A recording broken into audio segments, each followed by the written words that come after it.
The graph below gives the information about cinema attendance in Australia between 1990 and the present, with projections to 2010.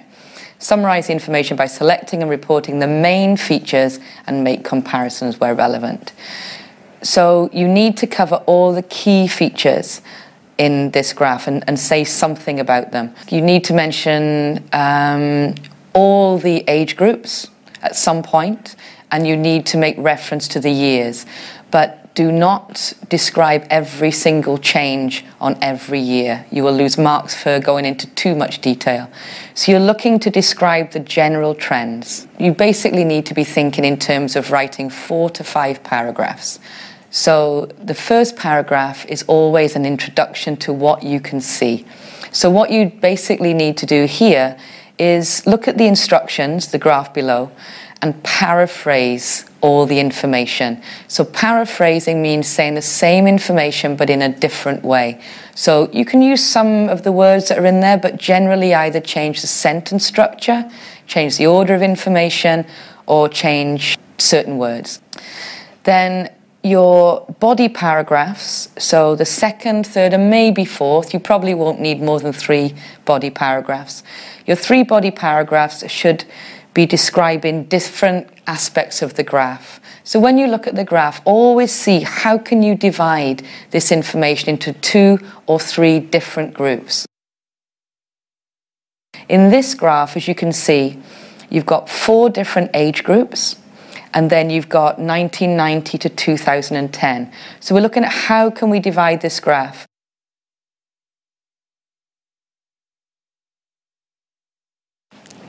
Your final paragraph in task 1 is essential. You will get a low mark if you don't do this. You basically need to give just 1 or 2 lines stating the overall trend. So is something going up? Is something going down? What's the main thing that you can see? Let's look at a candidate's answer, and you might want to decide yourself, have a little look at it, and then decide what score you think you would give it. In order to do this, you might want to download the public descriptors, which are the categories by which the examiners will grade your work. Immediately, you can see it's organised into paragraphs, which is great. We've got 1, 2, 3, 4, 5 paragraphs. So look at the first paragraph. The graph shows percentages of cinema attendance at least once a year. So they've rephrased the question, which is good. They haven't copied.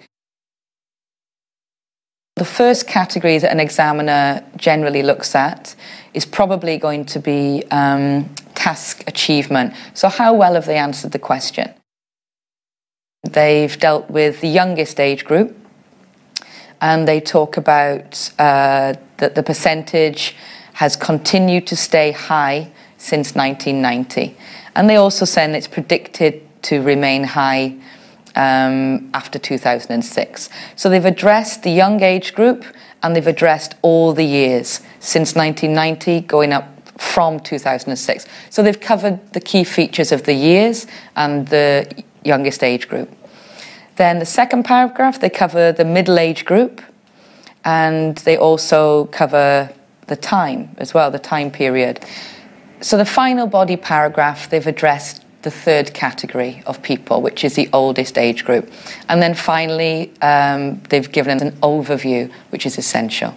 So a second category that you're going to be marked on is cohesion and coherence. Cohesion is just how well you're connecting your ideas together with linking words such as because, therefore, so. And coherence is how easy and clear your writing is. So in this category, we're looking at, are you writing in a good logical order? Are your paragraphs clear?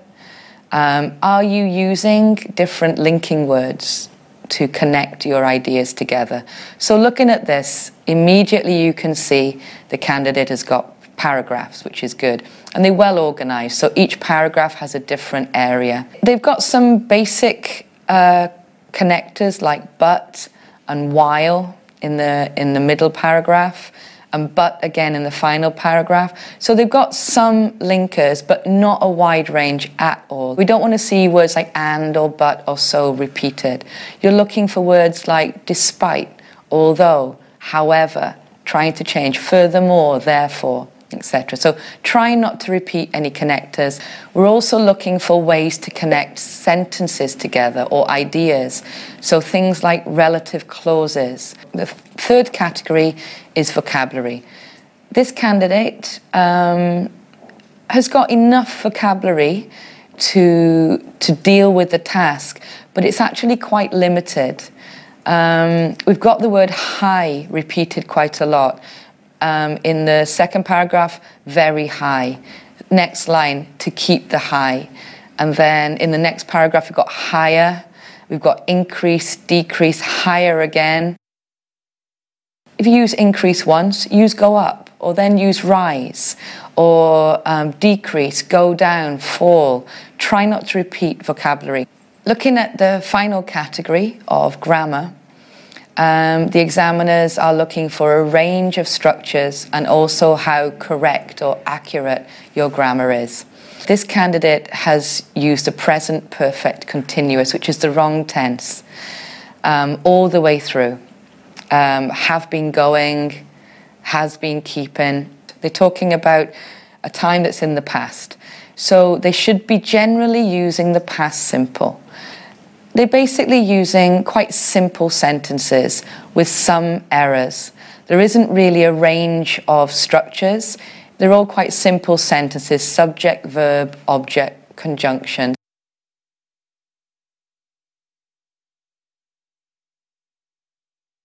The examiner has said that the task itself has been fulfilled.